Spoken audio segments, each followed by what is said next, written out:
Friends, welcome to my channel computer can academy. मेरा नाम राघव है और आज हमारे कंप्यूटर बेसिक कोर्स का डे 48 है, जिसमें कि हम अपने पावर पॉइंट का होम टैब का पार्ट 2 करने वाले हैं। अगले दिन हमने पार्ट 1 किया था, तो पार्ट 1 हमने आधा कंप्लीट किया था और बाकी का हमारा कुछ बचा हुआ था ऑप्शंस। तो उन सभी ऑप्शंस को आज हम पार्ट 2 में देखने वाले हैं। तो इसे देखने के लिए टॉपिक पे चलते हैं। तो ये हम आ गए हैं अपने पावर पॉइंट में। ठीक है, तो इस टॉपिक को शुरू करने से पहले अगर अभी तक आपने हमारे चैनल को सब्सक्राइब नहीं किया है तो हमारे चैनल को जल्दी से सब्सक्राइब कर लो, नोटिफिकेशन को ऑल पे कर दो, इससे कि हमारे सारे न्यू वीडियोस के अपडेट सबसे पहले आपके पास पहुंच जाए। तो अब बिना देर के टॉपिक को शुरू करते हैं। कल हमने पहले दिन पार्ट 1 में, हमारे होम टैब के पार्ट 1 में हमने क्लिक बोर्ड किया था, स्लाइड्स ग्रुप किया था, फॉन्ट ग्रुप किया था और पैराग्राफ ग्रुप किया था। और ड्राइंग, एडिटिंग और इंस ये हमारा बाकी था। ठीक है, ड्राइंग और एडिटिंग का हमारा ऑप्शन बाकी था। ये एड इन्स ना करे तो भी चलेगा, ये एड ऑन कई सारे अलग अलग एप्स को इन पावर पॉइंट के साथ ऐड ऑन करता है, इसे हम ना करें तो भी चलेगा। तो मेन हमारा ये है ड्राइंग और एडिटिंग। ठीक है, इसे हमारा देखना बाकी था, तो ये आज हम पार्ट 2 में कंप्लीट करेंगे। तो यहाँ पे देखो, पहला जो हम यहाँ पे हम एक ब्लैंक शीट ले लेते हैं। अब ब्लैंक शीट लेने के लिए क्या करें, देखो अभी इस शीट पे ना हमारा ये टेक्स्ट वाले दो बॉक्सेस हैं। ये जो है ना, ये एक बॉक्स है, टेक्स्ट का बॉक्स है, और नीचे ये वाला और एक टेक्स्ट का बॉक्स है। दो हमारे टेक्स्ट बॉक्स बने हुए हैं यहाँ पे। तो इनको मैं हटाने के लिए क्या करूँ, इसके लिए मैं लेआउट्स में जाता हूँ। तो यहाँ पे वो स्लाइड्स के ऊपर लेआउट्स में जाता हूँ। लेआउट्स में जाने के बाद ये जो ब्लैंक है ना, ब्लैंक, मैं इस शीट को ब्लैंक कर दूंगा। ठीक है, मैं इस स्लाइड को ब्लैंक कर दूंगा। अब ब्लैंक करने के बाद मैं इस पे क्या करता हूँ, यहाँ पे मैं पहला ऑप्शन है यहाँ पे ड्राइंग में, यहाँ पे देखो कुछ कुछ हमारे शेप्स बने हुए हैं। ठीक है, ऐसे शेप्स बने हुए हैं। और अगर आपको ये शेप्स अच्छे नहीं लगते और भी अलग अलग शेप चाहिए तो यहाँ पे क्लिक कर दो, और यहाँ पे देखो और भी कई सारे शेप्स आपके बन के आ जाएंगे। ठीक है, अब यहाँ पे देखो, मैंने जो कहा यहाँ पे जो कुछ टेक्स्ट बॉक्सेस थे, अब वो टेक्स्ट बॉक्सेस कैसे बनते हैं, वो टेक्स्ट बॉक्सेस बनते हैं इन चीजों से। यहाँ पे देखो, देखो टेक्स्ट बॉक्स लिखा हुआ है, टेक्स्ट बॉक्स पे क्लिक करेंगे, फिर आप ऐसे करके लेफ्ट क्लिक करके, अपने माउस से लेफ्ट क्लिक करके ऐसे करके कुछ टेक्स्ट बॉक्सेस बना सकते हो। देखो, ऐसे करके आप टेक्स्ट बॉक्सेस यहाँ पे बना सकते हो, जिसके ऊपर आप लिखोगे। जो टेक्स्ट बॉक्सेस वहाँ पे रेडीमेड बने हुए थे ना, आप यहाँ से चाहे तो कहीं पर भी क्रिएट कर सकते हो, ब्लैंक शीट के ऊपर अपने हिसाब से एक टेक्स्ट बॉक्स क्रिएट कर सकते हो। ठीक है, ऐसे टेक्स्ट बॉक्स क्रिएट किया जाता है। इसको मैं डिलीट कर देता हूँ, इसको मैं डिलीट कर देता हूँ। अब यहाँ पे देखो, अगला हम देखेंगे अरेंज। ठीक है, अरेंज के ऑप्शन को देखने के लिए, इसके लिए मुझे कुछ शेप्स की जरूरत है। ठीक है, इसके लिए मुझे कुछ शेप्स की जरूरत है, जैसे कि मैं यहाँ पे जाता हूँ, एक स्क्वायर ले लेता हूँ।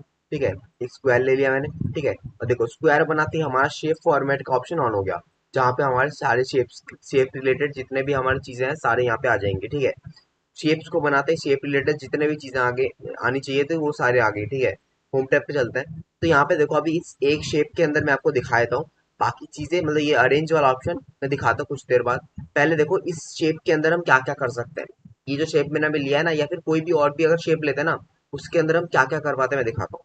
तो मैं देखो क्विक स्टाइल्स में जाता हूँ। क्विक स्टाइल्स में जाने के बाद मैं इस पे अपने हिसाब से कोई भी कलर लगा सकता हूँ। देखो, मैं अपने हिसाब से कोई भी यहाँ पे कलर लगा सकता हूँ। ठीक है, अपने हिसाब से कोई भी कलर लगा सकते हो इसके अंदर। ठीक है, या फिर आप चाहे तो, मतलब देखो कोई स्टाइल से क्या होता है, यहाँ पे बहुत सारे स्टाइल्स हैं, यहाँ पे बहुत सारे स्टाइल्स के हैं, आप जैसा चाहे यहाँ से लगा सकते हो, यहाँ पे आपको मिल जाएगा। ठीक है, मैं ये वाला चूज करता हूँ। लेकिन मान लो आप अपने शेप के अंदर कुछ और लगाना चाहते हो, आप अपने शेप के अंदर सिर्फ कलर नहीं और भी कुछ तरह की चीजें लगाना चाहते हो, जैसे कि यहाँ पे देखो, यहाँ पे देखो पहला है शेप फिल। शेप फिल है, शेप फिल का मतलब क्या है, शेप फिल का मतलब शेप के अंदर क्या फिल होगा। तो यहाँ पे मैं क्लिक करूंगा, करने के बाद यहाँ पे देखो, यहाँ पे आप रैंडमली अलग अलग कलर सेट कर सकते हो, रैंडमली अलग अलग कलर सेट कर सकते हो। ये तो नॉर्मल सी बात है, ये तो नॉर्मल सी बात है। लेकिन यहाँ पे और भी कई सारे अलग अलग ऑप्शन है, जैसे कि यहाँ पे देखो, आई ड्रॉपर का मतलब है कि कहीं और पे अगर कोई कलर यहाँ पे लगा हुआ है ना, वो कलर आप यहाँ पे ड्रॉप कर सकते हो। ठीक है, यहाँ पे मान लो एक फोटो है, उस फोटो के अंदर एक दूसरा कहीं कलर है, उस कलर पे आप अगर क्लिक करोगे ना आई ड्रॉप से ले जाकर, फिर वो कलर आपको वहाँ पे कॉपी हो जाएगा। यदि देखो, मैं आई ड्रॉप को लेता हूँ, लेने के बाद मैं यहाँ पे कोई फोटो भी तो नहीं है। चलो मैं यहाँ पे एक फोटो इंसर्ट कर लेता हूँ, एक फोटो, चलो एक फोटो इंसर्ट कर लेता हूँ। क्या फर्क पड़ता है, जितने कितना ही टाइम लगेगा एक फोटो इंसर्ट करने में। तो यहाँ पे मैं ये वाला ले लेता हूँ। ठीक है, ये वाला मैंने यहाँ पे लिया, इसको मैं थोड़ा छोटा कर लेता हूँ। तो ये वाला मैंने लिया, इसको मैंने छोटा किया। अब यहाँ पे देखो, मैं जाता हूँ शेप फिल में, होम टैब में जाता हूँ, शेप फिल, शेप फिल में देखो मैं आई ड्रॉपर लेता हूँ। आई ड्रॉपर लेने के बाद मैं चाहता हूँ कि जो येलो वाला कलर है ना, ये कलर हमारे यहाँ पे आ जाए, ये जो येलो है ना, ये सेम टू सेम येलो यहाँ पे आ जाए। मैं आई ड्रॉपर पे क्लिक करूंगा, तो ये हमारा ये ड्रॉप हो गया। अब यहाँ पे क्या करूंगा, शेप पे जाऊंगा, शेप पे जाने के बाद देखो ये वाला कलर आ गया। ठीक है, जो हमने वहां से रिसेंटली अभी हमने कॉपी किया था ना, हमने उस पर क्लिक किया, आई ड्रॉपर को ले जाकर उस पर क्लिक किया, तो ये वाला कलर हमारे यहाँ पे आ गया। तो ये वाला कलर सेम टू सेम यहाँ पे आ गया। कभी कभी क्या होता है कि कुछ कुछ कलर इतने अजीब होते हैं ना कि वो आपके यहाँ पे मिलते नहीं है, तो आप ऐसे भी कॉपी कलर को कॉपी कर सकते हो। ठीक है, अब अगला देखते हैं हम। अगला है हमारा यहाँ पे पिक्चर। अगर आप मान लो इस शेप के अंदर आप कोई पिक्चर इंसर्ट करना चाहते हो तो आप कर सकते हो। अब देखो यहाँ पे, देखो ये मैं सर्कल लेता हूँ। ठीक है, मैं सर्कल लेता हूँ। अब इस सर्कल के अंदर मैं एक पिक्चर इंसर्ट करना चाहता हूँ, तो मैं क्या करूंगा, मैं होम टैब में जाता हूँ, जाने के बाद मैं शेप शेप फिल पे जाता हूँ। शेप फिल पे जाने के बाद मैं पिक्चर पे क्लिक करता हूँ। करने के बाद फ्रॉम अ फाइल पे जाता हूँ, मैं फाइल से एक पिक्चर ले लेता हूँ इसके अंदर लगाने के लिए। इसके मैं ये वाला पिक्चर सेट करता हूँ, ओके पे क्लिक करता हूँ, तो देखो ये वाला पिक्चर हमारा इस इमेज के अंदर आ गया। ये वाला पिक्चर हमारे इमेज के अंदर आ गया। अब अगर मैं पिक्चर को बड़ा करूंगा, बड़ा छोटा करूंगा, तो इसके अंदर ये पिक्चर रह जाएगा। ठीक है, तो ऐसे करके आप अपने एक शेप के अंदर एक पिक्चर को भी फिल कर सकते हो। ठीक है, अब आगे देखते हैं। आगे हमारा ग्रेडियंट। ग्रेडियंट में क्या है, ग्रेडियंट में काफी सारे ग्रेडियंट है, जैसे कि ये वाला बहुत तरह के डार्क ग्रेडियंट्स भी है और लाइट ग्रेडियंट्स भी है। तो जैसे कि मैं ये वाला ग्रेडियंट लेता हूँ तो हमारा ग्रेडियंट में एक शेप में फिल हो जाएगा, कलर फिल हो जाएगा। ठीक है, आगे देखते हैं। आगे है हमारा टेक्सचर। टेक्सचर में हमें काफी सारे टेक्सचर्स हैं, जैसे कि ऐसा टेक्सचर्स है, थोड़ा मुड़ा हुआ पेज। ठीक है, और भी कई तरह के टेक्सचर्स हैं। अगर आप चाहे तो अलग अलग टेक्सचर्स लगा सकते हैं, जैसे कि देखो वुड वुड वाला टेक्सचर। कि बहुत सारे डिजाइन में क्या होता है, इन सब चीजों की जरूरत पड़ती है, तो आप चाहे तो उस हिसाब से अपना टेक्सचर ऐड ऑन कर सकते हैं शेप के अंदर। ठीक है, अब यहाँ पे अगला हम देखेंगे, जैसे कि इस वाले शेप को मैं सिलेक्ट करता हूँ। इस वाले शेप को मैंने सिलेक्ट किया। शेप को सिलेक्ट करने के बाद मान लो यहाँ पे मैं कुछ करता हूँ, जैसे कि इसका आउटलाइन। आउटलाइन में बहुत कुछ है, जैसे कि देखो आउटलाइन में आई ड्रॉपर का भी देखो, इसका ब्लैक आउटलाइन लेता हूँ, इसको ब्लैक आउटलाइन लिया। लेने के बाद मैं इसका आउटलाइन मोटा भी कर सकता हूँ। ठीक है, इसका आउटलाइन मैं मोटा भी कर सकता हूँ, इतना मोटा। ठीक है, फिर यहाँ पे और भी चीज़ है, जैसे कि यहाँ पे स्क्रैचेस है। कितना, देखो, नॉर्मल प्लेन चाहिए, खुरदुरा चाहिए, देखो ऐसे। देखिए, दिख रहा है आपको, थोड़ा डिजाइनिंग के लिए थोड़ा खुरदुरापन हो जाए तो मजा आ जाए। ठीक है, एकदम एकदम तो एडिटिंग में थोड़ा मजा आएगा। ठीक है, एक प्रोजेक्ट बनाने में अच्छा लगेगा। तो इसलिए ये सारे टेक्सचर्स काम आते हैं, मतलब ये सारी चीजें इफेक्ट्स काम आती है। ठीक है, शेप के आउटसाइड में। अब यहाँ पे देखो, अगले में जाएंगे, यहाँ पे देखो काफी सारी चीजें हैं। ये देखो, ऐसे ऐसे करके आप अपने चेंज कर सकते हैं। जैसे कि मैं ये वाला लेता हूँ। ठीक है, अब थोड़ा दिखने में अच्छा लग रहा है, नहीं तो इतना भी अच्छा नहीं लग रहा। मैं इस वाले में से ना ये वाला अच्छा लग रहा है, ये वाला। ये वाला तब भी सही लग रहा है। ठीक है, आप चाहे तो ऐसे करके कई सारे आउटलाइंस लगा सकते हो। और फिल जो करना है वो भी मैंने बता दिया कि फिल में आप बहुत कुछ फिल कर सकते हो, जैसे कि टेक्सचर्स, कलर, फिर कोई इमेज, फिर और भी कई सारी चीजें। फिर यहाँ पे शेप पे जाकर शेप शेप आउटलाइन में आप आउटलाइन ऐसे ऐसे करके लगा सकते हो। अब अगला देखेंगे हम इफेक्ट्स। अब मैं इस वाले इमेज को सेट करता हूँ, इसके अंदर मैं कलर नॉर्मल कर देता हूँ, जिससे कि आपको समझ में आए। मैं कलर ऐसे नॉर्मल कर देता हूँ। अब इसमें मैं क्या करूंगा, सॉरी, इस पे मैं क्या करूंगा, इसमें इफेक्ट्स लगाऊंगा। इफेक्ट्स लगाने के लिए इसको मैं यहाँ नीचे लेके आता हूँ, जिससे कि आपको अच्छे से क्लियर हो। इसको साइड में लेके आता हूँ, इसको यहाँ पे लेके आता हूँ। अब देखो, अब इसमें मैं इफेक्ट्स लगाऊंगा। सेव इफेक्ट्स में जाता हूँ, जाने के बाद मैं रिफ्लेक्शन में जाऊंगा। देखो, इफेक्ट्स, ये सारे कई सारे इफेक्ट्स है हमारे। तो इसे यहाँ पे और भी है, जैसे कि ग्लो है, ग्लो, तो मैं ग्लो भी कर सकता हूँ। फिर यहाँ पे और भी कई सारे इफेक्ट्स हैं, जैसे कि यहाँ पे शेडो, मैं शेडो भी दे सकता हूँ। ठीक है, फिर हमारा ग्लो भी देख लिया, रिबल। ठीक है, हम ऐसे भी दे सकते हैं। फिर और भी कई सारे इफेक्ट्स हैं। तो देखो, जो जो मैं इफेक्ट्स लगा रहा हूँ ना, वो सारे इफेक्ट्स हमारे काम कर रहे हैं। अब थ्री डी में भी लगा सकते हो, थ्री डी में भी लगा सकते हैं। ठीक है, दिख रहा हो ना आपको, थ्री डी में भी लगा सकते हैं, ये देखो। ठीक है, ऐसे ऐसे करके आप अपने शेप में बहुत कुछ कर सकते हो। ठीक है, आप ड्राइंग भी कर सकते हो, शेप रिलेटेड कुछ कुछ चेंजेस भी आप कर सकते हो। ठीक है, अब इसको मैं, अब यहाँ पे देखो मैं एक चीज दिखा देता हूँ। ये वाला हमारा ऊपर है, और ये वाला हमारा। अब यहाँ पे हम अरेंज देखेंगे। अरेंज को देखने के लिए मान लो, यहाँ पे देखो, पहले हमने क्या बनाया था, पहले हमने स्क्वायर बनाया था ना। ये स्क्वायर मतलब पहले वाला जो पीछे वाला जो शेप है, ये हमने पहले बनाया था। ये मैंने पहले बनाया था। फिर हमने इस इमेज को इंसर्ट किया था, इमेज को इंसर्ट किया था ना, और आखिर में मैंने ये सर्कल बनाया था। आखिर में सर्कल बनाया था, इसलिए सर्कल सबसे ऊपर है। सर्कल सबसे ऊपर है, फिर बीच में ये वाला है, और फिर सबसे पीछे ये वाला है, मतलब स्क्वायर वाला। अब मान लो ये स्क्वायर वाला है ना, इसको मैं सबसे ऊपर लेके आना चाहता हूँ, सबसे एकदम सामने, एकदम सामने लेके लेके आना चाहता हूँ। तो मैं अरेंज पे जाऊंगा। अरेंज पे जाने के बाद bring to front. Bring to front का मतलब क्या है, ब्रिंग टू फ्रंट का मतलब है बिल्कुल आगे। ब्रिंग टू फ्रंट का मतलब है बिल्कुल आगे। और ब्रिंग टू फॉरवर्ड का मतलब है एक स्टेप आगे। सेंड टू बैक का मतलब है बिल्कुल पीछे, और सेंड बैकवर्ड का मतलब है एक स्टेप पीछे। अब देखो मैं ब्रिंग टू फॉरवर्ड पे क्लिक करूंगा तो देखो मेरा सबसे आ गया, सबसे आगे मेरा इमेज आ गया, सबसे आगे। अब मान लो ये जो पहला वाला जो अब देखो ये तो हमारा लास्ट में आ गया ना, अब लास्ट वाला इमेज अगर सबसे फास्ट में आ गया तो ये वाला तो सबसे लास्ट में चला गया ना, ये वाला जो पिक्चर हमने इंसर्ट किया था ये सबसे लास्ट में चला गया। अब मैं क्या करूंगा, इस पे जाऊंगा, जाने के बाद यहाँ पे ब्रिंग फॉरवर्ड करूंगा। ब्रिंग फॉरवर्ड का मतलब मैंने क्या बोला, ब्रिंग फॉरवर्ड का मतलब है एक स्टेप आगे। सेंड ब्रिंग टू फ्रंट का मतलब है बिल्कुल आगे, ब्रिंग टू फ्रंट का मतलब है बिल्कुल आगे, ब्रिंग फॉरवर्ड का मतलब है एक स्टेप आगे। तो मैं देखो ब्रिंग फॉरवर्ड पे क्लिक करता हूँ, देखो एक स्टेप आगे आ गया, लेकिन इससे आगे नहीं आया, बिल्कुल आगे नहीं आया लेकिन एक स्टेप आगे आया है, ठीक है। अब यहाँ पे और भी ऑप्शन है, अब देखो सर्कल हमारा पीछे हो गया, सर्कल हमारा सबसे ज्यादा पीछे हो गया, ठीक है। इसको भी अगर हम फ्रंट में लाना चाहे तो ब्रिंग टू फ्रंट करेंगे तो ये देखो सबसे फ्रंट में आ गया, ठीक है। अब यहाँ पे हम क्या करेंगे, यहाँ पे मैं इस शेप को इस इमेज के पीछे लेके जाना चाहता हूँ। ये जो सर्कल वाला शेप, ये जो हमारा रेक्टेंगल वाला शेप है ना, इसको मैं इस पिक्चर के पीछे लेके जाना चाहता हूँ, इस पिक्चर के पीछे लेके जाना चाहता हूँ। पूरा पीछे नहीं, एक स्टेप पीछे, एक स्टेप पीछे लेके जाना चाहता हूँ।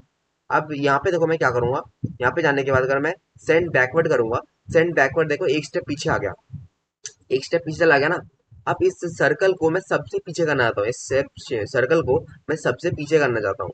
मैं क्या करूंगा, अरेंज पे जाऊंगा, send to back, send to back पे क्लिक कर दूंगा, देखो बिल्कुल पीछे चला गया, ठीक है। आपको समझ में आया ना। देखो फॉरवर्ड और बैकवर्ड का मतलब है एक स्टेप आगे और एक स्टेप पीछे। सेंड फॉरवर्ड और बैक का मतलब है एक स्टेप आगे या एक स्टेप पीछे, ठीक है। और सेंड टू बैक और सेंड टू फ्रंट का मतलब है बिल्कुल आगे या बिल्कुल पीछे, ठीक है। अब आगे बढ़ते हैं। अब आगे यहाँ पे हमारे ग्रुप, ग्रुप वाले ऑप्शन को देखने के लिए, ग्रुप वाले ऑप्शन को देखने के लिए मैं इन तीनों को अलग अलग करता हूँ, ठीक है। इन तीनों को मैंने अलग अलग किया, ठीक है। अब देखो मैं इस वाले शेप पे क्लिक करता हूँ, फिर अपने कीबोर्ड से शिफ्ट दबा के रखता हूँ, शिफ्ट दबा के रखने के बाद शिफ्ट की को दबा के रखना है, फिर आप दूसरे सारे शेप्स पे क्लिक कर दो। और देखो मैंने तीनों को एक साथ क्लिक किया, क्लिक करने के बाद मैं अरेंज पे जाऊंगा, जाने के बाद देखो ग्रुप वाला ऑप्शन यहाँ पे ऑन हो गया है, ग्रुप ऑब्जेक्ट्स। तो ग्रुप वाले पे क्लिक कर दूंगा, अभी देखो तीनों हमारा ग्रुप हो जाएगा। अब तीनों को मैं एक साथ मूव कर सकता हूँ, मैं कहीं बाहर पे क्लिक कर दूंगा ना, दोबारा इस पे क्लिक कर दूंगा, और देखो तीनों हमारे एक साथ ग्रुप है, देखो तीनों हमारे एक साथ ग्रुप है। अब मैं इन तीनों को अलग अलग करके मूव कर सकता हूँ, ठीक है। अब यहाँ पे मान लो यहाँ पे जाता हूँ, मैं इन तीनों को अनग्रुप कर देता हूँ, मैंने इन तीनों को अनग्रुप कर दिया। अब ये हमारे तीनों अलग अलग हो गए, ठीक है। अब अगर हम बाहर कहीं पे क्लिक करेंगे ना तो देखो ये हमारे तीनों अलग अलग हो गए, ठीक है।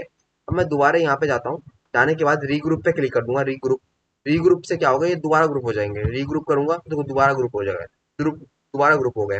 देखो पहले हमने इन तीनों को अलग अलग थे, इन तीनों को मैंने एक एक करके सिलेक्ट किया, शिफ्ट दबाकर, फिर इन तीनों को मैंने ग्रुप में बना दिया, ग्रुप बना दिया ना। अब ग्रुप से मैंने इन तीनों को अनग्रुप किया।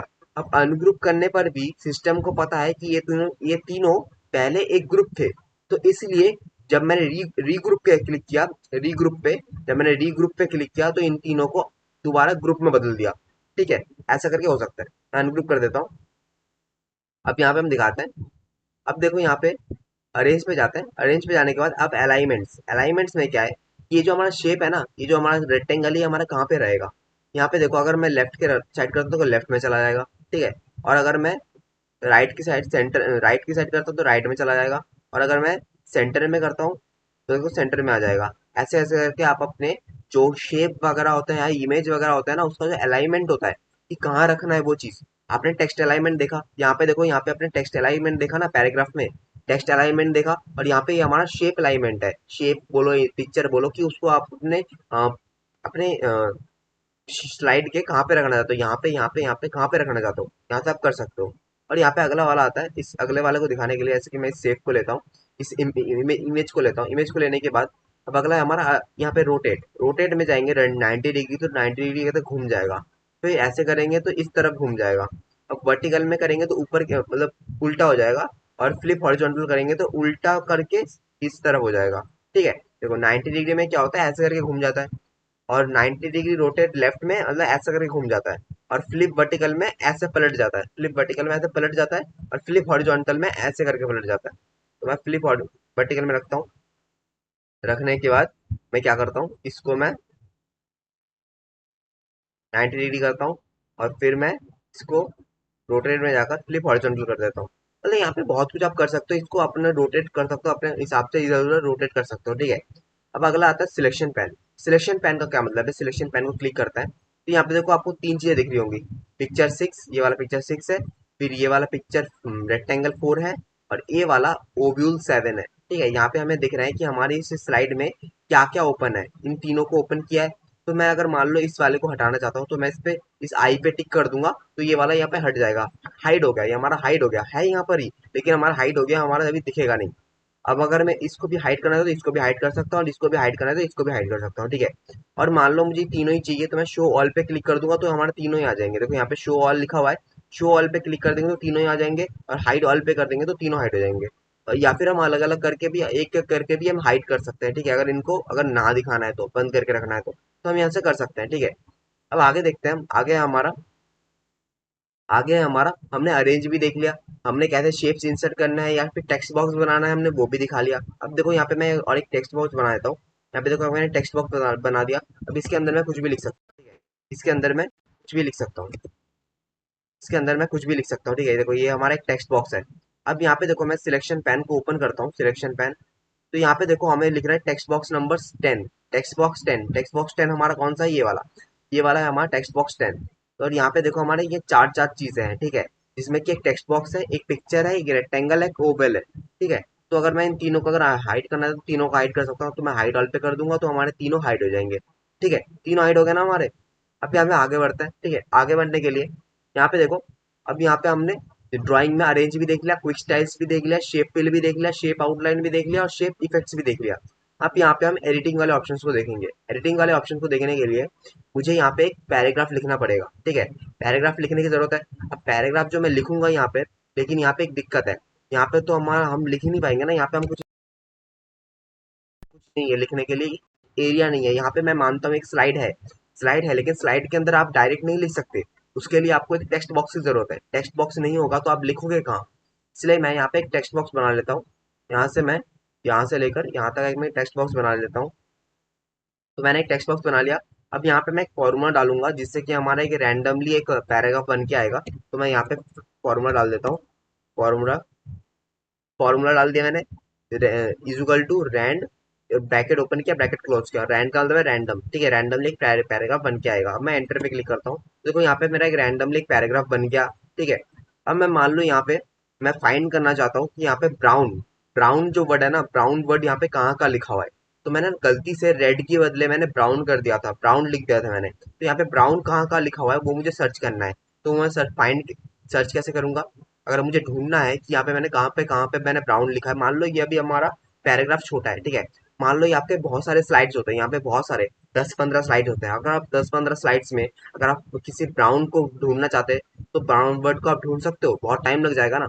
तो यहाँ पे आपको क्या करना पड़ेगा, एडिटिंग में यहाँ पे ऊपर देखो फाइंड का ऑप्शन दिख रहा है। तो जैसे कि मान लो मुझे यहाँ पे लेजी फाइंड करना है, लेजी, या फिर कोई भी यहाँ पे कोई भी एक वर्ड मुझे यहाँ पे फाइंड करना है। जैसे कि मैं यहाँ पे चलो मेरे को डॉग दिख रहा है। ठीक है, अब मेरे को डॉग दिख रहा है, सुनो पहले मैं बताता हूँ कि कैसे काम करता है। ठीक है, अब ये ढूंढना आपके ऊपर है कि आपको क्या ढूंढना है। ठीक है, तो यहाँ पे देखो एक डॉग वर्ड लिखा हुआ है। अब डॉग वर्ड मुझे फाइंड करना है, तो मैं फाइंड पे जाता हूँ। जाने के बाद यहाँ पे मैं फाइंड करता हूँ डॉग। ठीक है, जी, डॉग फाइंड करना है। और यहाँ पे देखो मैच केसेस को आपको टिक करके रखना है, क्योंकि मैच केसेस मतलब कि इससे रिलेटेड जो जो मैच कर रहा है ना उन सभी को ढूंढना है। तो मैच केसेस मैंने टिक किया, करने के बाद मैं फाइंड नेक्स्ट पे क्लिक कर दूंगा। तो देखो यहाँ पे देखो डॉग जो दिख रहा है ना, ये देखो ये वाला डॉग यहाँ पे दिख रहा है, तो इस पे अभी चला गया। फिर मैं फाइंड नेक्स्ट पे करूंगा तो नेक्स्ट वाला यहाँ पे आ गया।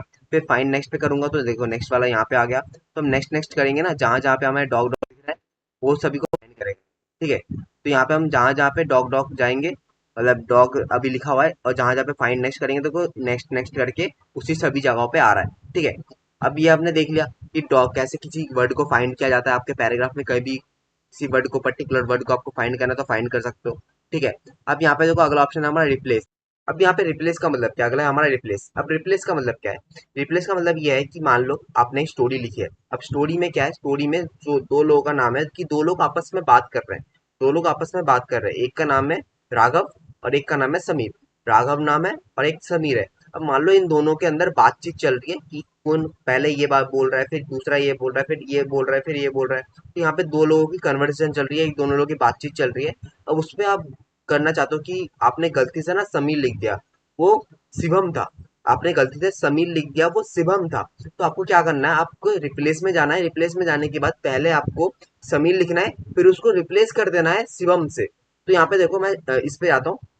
मैंने एग्जाम्पल के लिए इन दोनों का नाम लिया। अब यहाँ पे देखो, यहाँ पे हमारा तो ऐसा कोई पैराग्राफ तो है नहीं। अब यहाँ पे हमारा देखो, रिप्लेस में जाऊंगा। जाने के बाद देखो फाइंड व्हाट में हमारा डॉग है, ठीक है, फाइंड व्हाट में हमारा डॉग है। अब रिप्लेस करना, तो मैं डॉग को रिप्लेस करना चाहता हूँ कैट से। तो मैं कैट लिखता हूँ, कैट लिखा मैंने। तो फाइंड को मैं रिप्लेस, डॉग को रिप्लेस करना चाहता हूँ मैं कैट से। अब मैं फाइंड नेक्स्ट पे जाऊंगा। फाइंड नेक्स्ट पे देखो, अब देखो पहला वाला जो डॉग है ना ऊपर हमें दिख रहा है, ये हमारा सिलेक्टेड है। अब इसको मैं रिप्लेस करना था, तो मैं रिप्लेस पे क्लिक कर दूंगा। देखो ये हमारा रिप्लेस हो गया, डॉग से ये हमारा कैट हो गया। दिख रहा है आपको, डॉग से ये हमारा कैट हो गया। अब अगले वाले पे गया, अब इसको भी मैं रिप्लेस करना था कैट से, तो ये भी हो गया। अब आप चाहे तो एक एक करके भी कर सकते हो, और आप चाहे तो अगर कोई चीज आपको सिर्फ एक जगह पे आपको रिप्लेस करनी है तो आप एक जगह पे कर सकते हो, या फिर आप चाहे तो सभी को रिप्लेस करना है तो सभी को रिप्लेस कर सकते हो। यहाँ पे देखो रिप्लेस ऑल दिख रहा है आपको, यहाँ नीचे रिप्लेस ऑल, ऑल पे क्लिक कर दो और ओके पे क्लिक कर दो। तो जितने भी आपके जहां जहां पे आपके डॉग्स लिखे हुए थे ना, वहां सभी जगह पे अब आपका कैट लिखा हुआ आ रहा है। ठीक है, तो ऐसे करके आप रिप्लेस कर सकते हो। अब अगला है सिलेक्शन। ठीक है, सिलेक्ट में सिलेक्ट ऑल, सिलेक्ट ऑल करेंगे तो सिलेक्ट ऑल हो जाएगा। सिलेक्ट ऑल का मतलब वो सिंपल, कंट्रोल प्लस ए, मतलब सभी सिलेक्ट हो जाएंगे। ठीक है, अब अगला है हमारा सिलेक्ट ऑब्जेक्ट। सिलेक्ट ऑब्जेक्ट का मतलब क्या बताता हूँ। सिलेक्ट ऑब्जेक्ट का मतलब ये है कि यहाँ पे देखो, मैं यहाँ से जाता हूँ, जाने के बाद मैं सिलेक्शन पैन से ये सारे इमेजेस को मैं एक एक करके ऑन कर देता हूँ। ठीक है, इन सभी इमेजेस को मैंने एक एक करके ऑन कर लिया। तो यहाँ पे देखो बहुत कुछ आ गया है हमारा। ठीक है, अब यहाँ पे देखो, अब यहाँ पे अगर मैं सिलेक्ट ऑल करूंगा ना, तो ये सारे जो यहाँ पे है ये सारे हमारे सिलेक्ट हो जाएंगे। ठीक है, ये जो सारे यहाँ पर है ना, ये सारे हमारे सिलेक्ट हो जाएंगे। कंट्रोल प्लस ए करेंगे, सिलेक्ट ऑल, मतलब ये जितने कुछ यहाँ पे है ना, वो इमेज हो, टेक्स्ट हो, कोई भी हो, हमारा सब सिलेक्ट हो जाएगा। अब यहाँ पे अगला आता है हमारा सिलेक्ट ऑब्जेक्ट। सिलेक्ट ऑब्जेक्ट पे क्लिक कर देंगे। यहाँ पे देखो दिखाता हूँ, अगर मैं यहाँ पे जाता हूँ और सिलेक्ट ऑब्जेक्ट पे क्लिक कर देंगे, तो जिस ऑब्जेक्ट पे हम सिलेक्ट करेंगे ना, सिर्फ वही सिलेक्ट होगा। ठीक है, सिर्फ एक ही सिलेक्ट होगा। सिलेक्ट ऑब्जेक्ट पे क्लिक कर देंगे तो सिर्फ एक सिलेक्ट होगा जिस पे हम क्लिक करेंगे। और सिलेक्ट ऑल का मतलब सभी एक साथ सिलेक्ट हो जाएंगे। ठीक है, और अगर किसी एक के ऊपर सिंगल सिंगल सिलेक्ट करना है तो आप सिलेक्ट ऑब्जेक्ट्स पे रखो, और फिर आप किसी एक एक को अलग अलग करके सिलेक्ट कर सकते हो। एक एक करके आप इन सभी को सिलेक्ट कर सकते हो। अगला है यहाँ पे, ये देखो सिलेक्शन पैन, जो हमारा अरेंज में जो सिलेक्शन पैन था ना, वो सिलेक्शन पैन अब हमारा यहाँ पर भी है। ठीक है, अब हमारा वो चीज यहाँ पे भी दिख रहा है। और देखो टेक्स्ट बॉक्स 11 का मतलब है पीछे वाला। टेक्स्ट बॉक्स 11 का मतलब है जो पीछे हमने लिख रखा था ना, पैराग्राफ हमने लिखा था, थोड़ा थोड़ा सा पैराग्राफ लिखा था, वही है टेक्स्ट बॉक्स 11। ठीक है, तो यहाँ पे आपने सिलेक्शन सिलेक्ट में या आपने सिलेक्शन पैन भी देख लिया। ठीक है, तो आपने ड्राइंग भी देख लिया, एडिटिंग भी देख लिया। और एड इन्स कुछ एड ऑन एप्स है हमारे, जो कि गूगल से रिलेटेड हमें दिया था, चैट जीपीटी, फिर यहाँ पे बायो रेंडर, तो कुछ कुछ एप्स है जो कि अलग से प्रोवाइड किया जाता है। आप चाहे तो इनको ऐड ऑन करके इसको भी ट्राई कर सकते हो, लेकिन यहाँ पे कुछ अलग अलग एप्स है। तो इसके लिए पहले आपको ये सारे एप्स के बारे में पता होना चाहिए, तभी तो आप यहाँ पे काम कर पाओगे ना। तो यहाँ से आप कई सारे ऐप्स को अलग अलग करके यहाँ पे काम कर सकते हो। ठीक है, पावर पॉइंट के अंदर काम कर सकते हो। और ये एड इन्स अभी हमारा सब सब में एमएस वर्ड में भी है, एमएस एक्सेल में भी, एमएस एक्सेल में भी है, और पावर पॉइंट में भी है। मतलब आप एक इस सॉफ्टवेयर के साथ साथ दूसरे सॉफ्टवेयर का काम भी यहाँ पे आप कॉपी करके ला सकते हो। तो इसलिए इस ऑप्शन को बनाया गया। जो भी हो, यहाँ पे हमने ड्राइंग देख लिया, एडिटिंग देख लिया, जो हमारा टॉपिक बचा हुआ था। ठीक है, तो अगर आपको हमारे वीडियो अच्छा लगता है तो वीडियो को एक लाइक करना, और हमारे चैनल को सब्सक्राइब करके नोटिफिकेशन को ऑल पे कर देना, जिससे कि हमारे सारे न्यू वीडियोस का अपडेट सबसे पहले आपके पास पहुंच जाए। तो आज के लिए इतना ही था। Thank you.